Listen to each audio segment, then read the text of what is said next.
you asked me, CycleCruza, you know, now that you got the CBR1000rr, you've had it for a couple of years, you know, do you miss the CBR600rr? Let's go for a ride.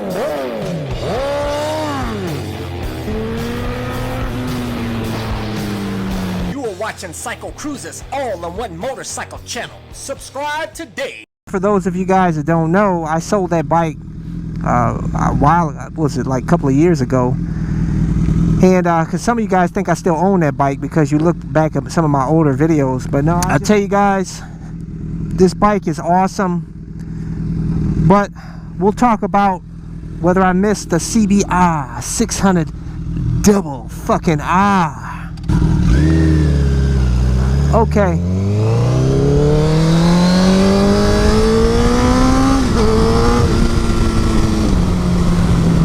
Right there, guys, is kind of one reason why I don't miss the CBR600rr. The bottom end and mid-range power on this bike kills the CBR600rr. It does, man. And for the streets, that's what you want. I don't give a fuck about the top end power. I want that bottom end and mid-range blast, which the CBR600rr was good. Don't get me wrong.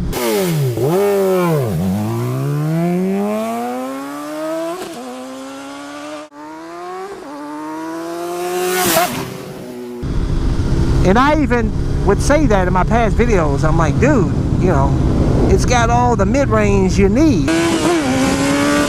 Look at that. That's what I'm talking about, man. It's got all the power you need. And that's true. I tell you, you know, there's some things I miss about it and some things I don't, you know. But it was all around. I absolutely love that bike. Fantastic bike. But the number one thing about that bike I would say that I don't miss is that that bike actually got hotter than this bike. Like sitting at a stoplight or whatnot, I don't know, the temperature seems to be about the same, but that bike just felt like it emitted a little bit more heat than this bike does. And also that bike had a louder fan. You know, if I was sitting at a stoplight on a hot day and the fan comes on, it was loud. You could hear it. Like this bike, you can't even hear the fan. I didn't even know this bike had a fan or anything. I mean, because it was so quiet. You hardly ever heard it. I hardly ever hear this fan. I don't hear the fan on this bike at all. One time I had my helmet off and my earplugs out, and I was close to the bike, and I heard, I was like, oh, be damned, that has a fan. But this bike is like so much better than the CBR600rr, but in some ways, what I miss about the CBR600rr is I miss, isn't that beautiful? Classic Ohio country, baby.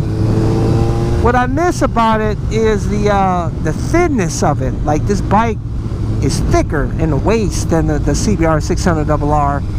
And also one thing, you know, although I like the bottom end and mid-range power on this, but it really kind of has, for riding in the twisties, I love the CBR600rr because it didn't have that real powerful bottom end, and it had the thinness, and I actually enjoyed riding that bike in the twisties more than I do this bike. Like, I don't even really fuck around in the twisties on the bike that much, you know, because it has so much power that if you, and I don't recommend, you know, getting aggressive in the twisties on the street anyhow. I call them street Rossies. I mean, it's too fucking dangerous. You end up in a tree, you know, bust your neck, or end up in a wheelchair or dead. It's not fucking worth it.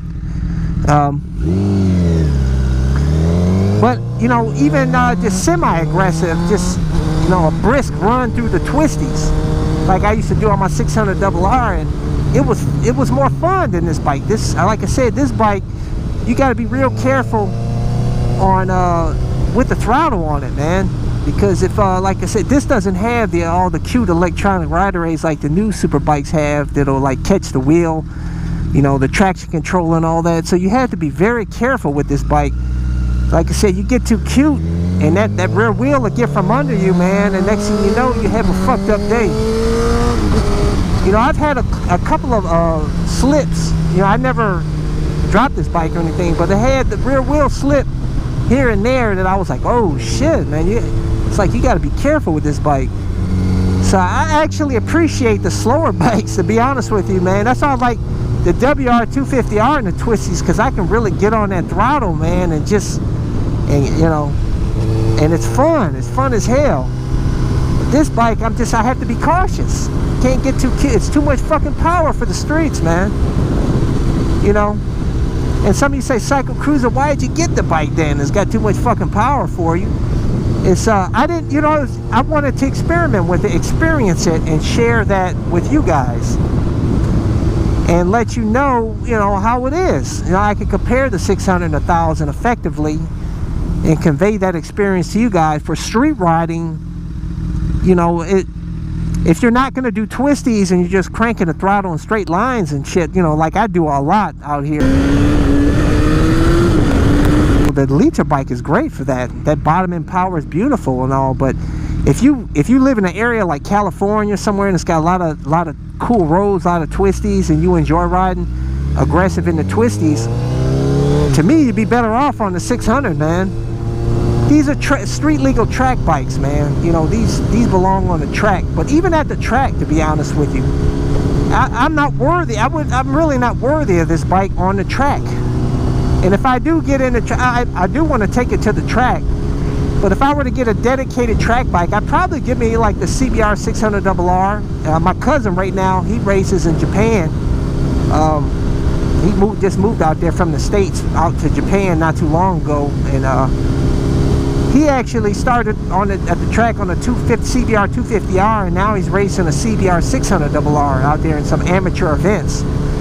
And it looks awesome, man. And I can't, to me, just like I said, the liter bike is overkill. But like I said, there's some things I miss about it, and some things I don't. For just street, riding in a straight line, like I said, that extra download power and everything is beautiful. It's awesome. But hit the twisties, and that's where I miss my CBR600rr. But now I had the WR250R, like I said, and I had great fun in the twisties with that bike. And I don't know, I'm thinking about maybe even doing a supermoto. We'll see, man. But do I want my CBR600rr back? If I get into dedicated track riding, I would love to get another CBR600rr and have that as a dedicated track bike. Pick one up cheap, like maybe insurance write-off for like, I don't know, like $4,000 or something, and just be dedicated to track only. I could see myself doing that. But hey guys, that's all I have for you in this video.